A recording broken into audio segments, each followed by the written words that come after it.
నమస్తే అందరికీ. కార్తీక పురాణం మోహన్ గారి 9వ అధ్యాయం. యమదూత సంభాషణము, విష్ణుదూతోక్తి, అజామిరుని విముక్తి. విష్ణుదూతలడిగిరి, ఓ యమదూతలారా, మీ ప్రభువు మీతో చెప్పిన మాటలేమిటి? మీ యమదండనకు ఎవడు తగినవాడు? పుణ్యమనగా ఏమి, పాతకమనగా ఏమి? ఈ విషయములన్నిటినీ మాకు చెప్పుడు. ఇట్లని విష్ణుదూతలు అడుగగా యమదూతలు ఇట్లు పలికిరి. ఓ విష్ణుదూతలారా, సావధానముగా వినుడు. సూర్యుడు, చంద్రుడు, అగ్ని, వాయువు, ఆకాశము, గోవులు, సంధ్యలు, పగలు, దిక్కులు, కాలము, ఇవి మనుష్యుని పుణ్య పాపములను గురించి సాక్షులు. మేము వీరి సాక్ష్యముతో విచారించి పాపములను చేసిన వారిని దండింతుము. వేద మార్గమును వదలి ఇచ్ఛానుసారముగా తిరుగుచు వేదశాస్త్రములను దూషించుచు సాధు బహిష్కృతుడైన వానిని మేము దండింతుము. బ్రాహ్మణుని, గురువును, రోగిని పాదముల చేత తన్నువాడును, తల్లిదండ్రులతో కలహించువాడుగాను అయిన వారిని మేము దండింతుము. నిత్యము అబద్ధమాడుచు జంతువులను చంపుచు కులాచారమును వదిలిన వారిని మేము దండింతుము. ఇచ్చిన సొమ్మును తిరిగి తీసుకున్న వారిని, డాంబికుని, దయాశాంతులు లేని వారిని, పాపకర్మలందాసక్తులైన వారిని మేము దండింతుము. పరుని భార్యతో క్రీడించు వారిని, ద్రవ్యమును గ్రహించి సాక్ష్యమును చెప్పువానిని మేము దండింతుము. నేను దాతనని చెప్పుకోను వానిని, మిత్రద్రోహిని, ఉపకారమును మరచిన వానిని, అపకారమును చేయువానిని మేము దండింతుము.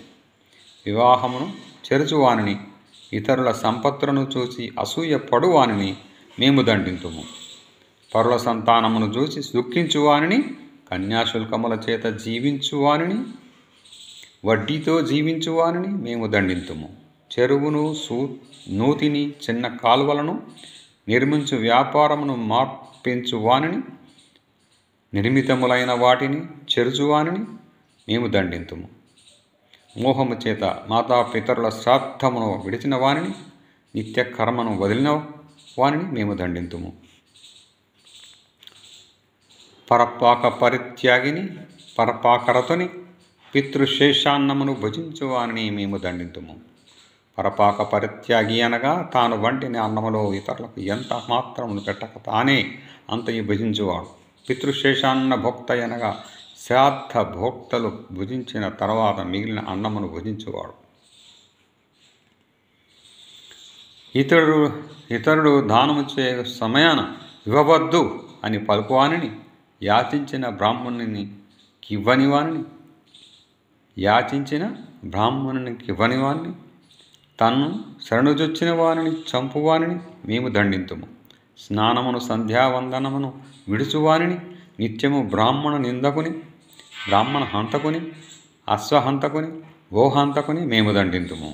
ఈ మొదలైన పాతకములను చేయు మానవులు యమలోకమందుండు మా చేత యాతనలను పొందుదురు. ఈ అజామిరుడు బ్రాహ్మణుని వంశమందు జన్మించి దాసీ సంగలోలుడై పుట్టినది మొదలు చచ్చు వరకు పాపములను చేసినాడు.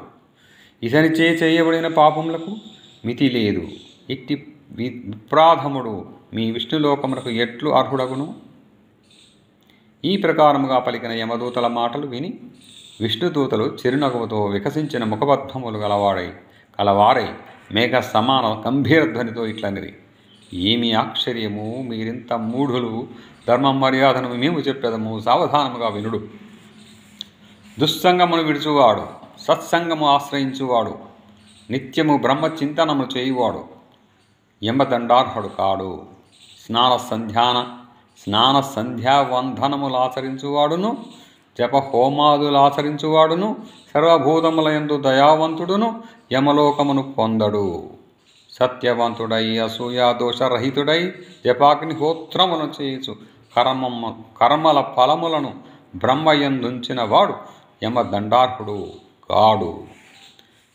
కర్తృభోక్తృ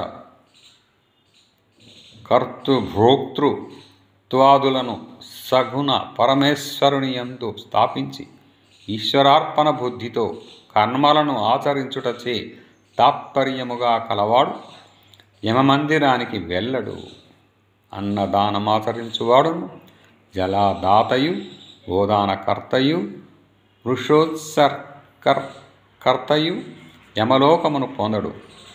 వృషోత్సర్గము ఆబోతును అచ్చుపోసి వదలుట, విద్యను కోరిన వారికి విద్యాదానమాచరించువాడును, పరోపకారమందాసక్తి కలవాడును యమలోకమును పొందడు.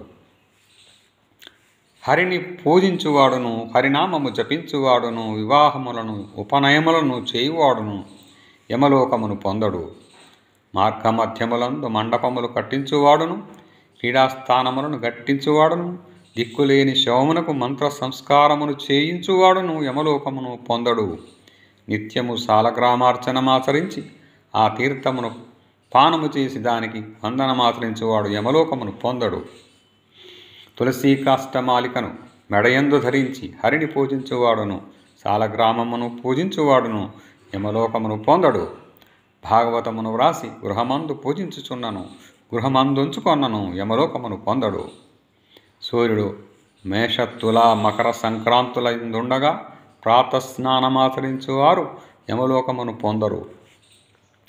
రుద్రాక్షమాలికను ధరించి జపదాన హోమాదులను ఆచరించువాడు యమలోకమును పొందడు.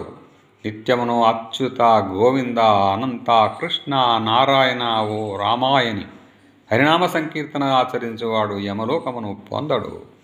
కాశీయందు మణికర్ణికా ఘట్టమందు హరిస్మరణ చేయించు మృతి నొందిన ఎడల వాడు సర్వపాపములు చేసిన వాడైనను యమలోకమును పొందడు. దొంగ, కళ్ళు త్రాగువాడు, మిత్రహంతకుడు, బ్రాహ్మణహంత, గురు భార్యారథుడు, శ్రీహత్య, రాజహత్య, గురుహత్య, గోహత్య చేసిన పాపాత్ములు మరణకాలమందు హరిని స్మరించిన ఎడల పాప విముక్తులగుదురు.